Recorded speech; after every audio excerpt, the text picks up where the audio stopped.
How's it going, everyone? Another incredibly exciting day in the crypto markets. These times are not unprecedented, but opportunities like this do not come around every day, and I believe it is of utmost importance to make the most of these opportunities when they do. That is not advice. That is not me instructing you to go and do something. That is purely my opinion. Look at this first of all in other news. The US House delivers rebuke to Trump as it votes to halt the Iran war. A 215 to 208 vote, largely symbolic, successful after 4 Republicans joined Democrats in a public show of disapproval of the war, which actually began in February. Iran-US war latest. Trump rants about grandstanding Republicans after they vote to block him from striking Iran. He called it an unpatriotic thing to do. But this still needs approval from the Republican-controlled Senate, so it probably will not be approved. The vote is largely, therefore, symbolic and likely to be ignored by the White House. The S&P is up today on the news, up just north of 1%, I believe. There we go, 1.06%.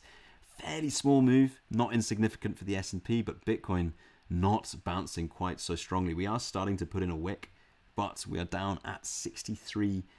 That means we are below my first target buying area here, which was the point of control of the volume profile put in since the 6th of February to the highs printed on the 11th of May. We have blown through that now. We are to the downside. We are really approaching the bottom of the range, approaching that low that we put in on the 6th of February, about 60K here on the Coinbase spot chart. Yes, I have been buying on the way down. I mentioned in my previous video that the first target for that was this point of control, 67K, a little bit north of that. I've been buying since then. Look at what's got us here. Look at what's brought us here. Liquidations. $1.42 billion worth of long side liquidations in the last 24 hours. Evaporated. Traders just forced to sell out of positions because they're trading leverage longs with money that they do not have to waste. Now, the exact opposite of that scenario is coming into play now. The last time I started getting long, I was betting against the shorts that we're getting in on days like this, right? Down days like this. Down days like this. Look at these down days. I mean, absolutely huge down days that we put in lately, right? Since the highs that we put in towards the beginning of May, 11th of May, we're down something like 25%. 2 days ago, we put in a 7.25% down day. The market at large is positioning itself leverage short. Look at this massive disparity between leverage short positions of the market and leverage long positions of the market. 13.5 billion, give or take, shorts in the market on the 30-day time horizon. That is cumulative short side liquidation risk. To be exact, point is people are positioned short. A quick look here at the ETF flows, outflows, steady outflows of the last week, steady big outflows as well.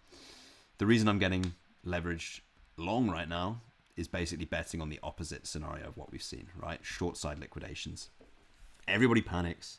Everyone's a sheep. Everyone gets short because they've seen red candles, because they've seen their favorite YouTubers who got short at the top. And now they want to get short because they've seen confirmation of that trade. Well, I'm sorry. It's probably too late. Could be wrong. We could just sink like a stone from here, but it's very unlikely that Bitcoin price moves in one direction only for very long.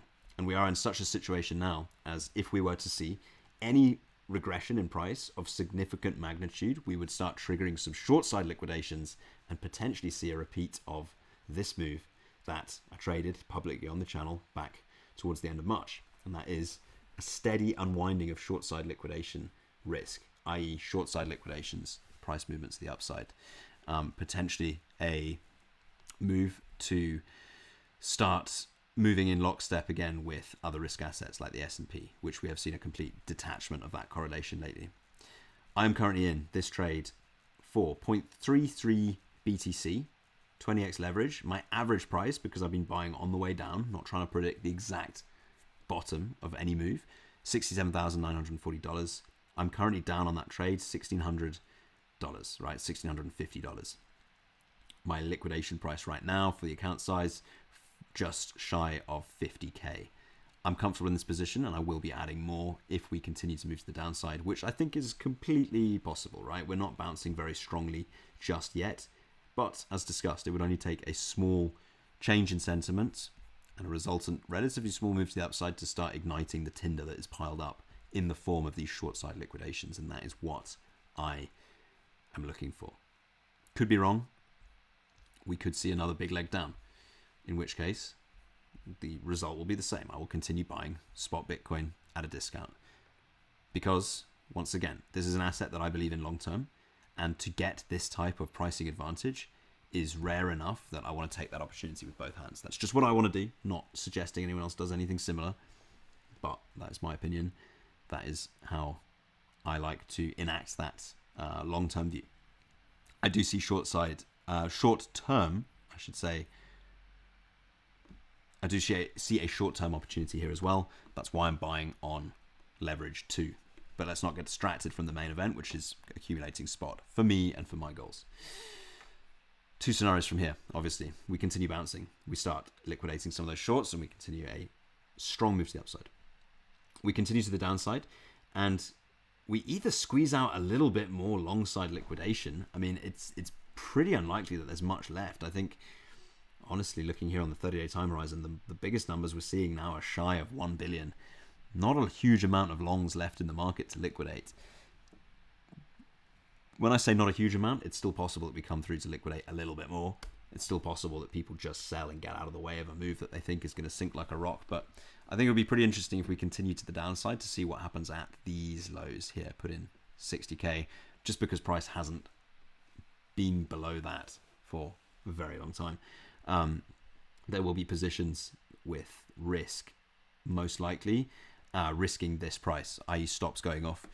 And so it'd be interesting to see what you see, like either a small break and then immediate move back above, rejection, or a longer wick and ultimately more rapid move to the upside, or just a slow bleed out and crumble to the downside. And then we've got to look at price targets lower down the book. However, just given the situation that we're in right now, given the situation we're in, particularly with where the market is in terms of liquidation risk, how many people are panicking about this move, and people who tend to be wrong most of the time, I am comfortable being positioned long right now and continuing to move my average price lower and lower and lower. Just what I'm looking at. I hope you found that interesting. If you do find these videos interesting in general, consider subscribing. I make a video like this almost every day. My thoughts on the market, as always, not financial advice, purely my opinion, but I do appreciate you watching. Plenty more to come.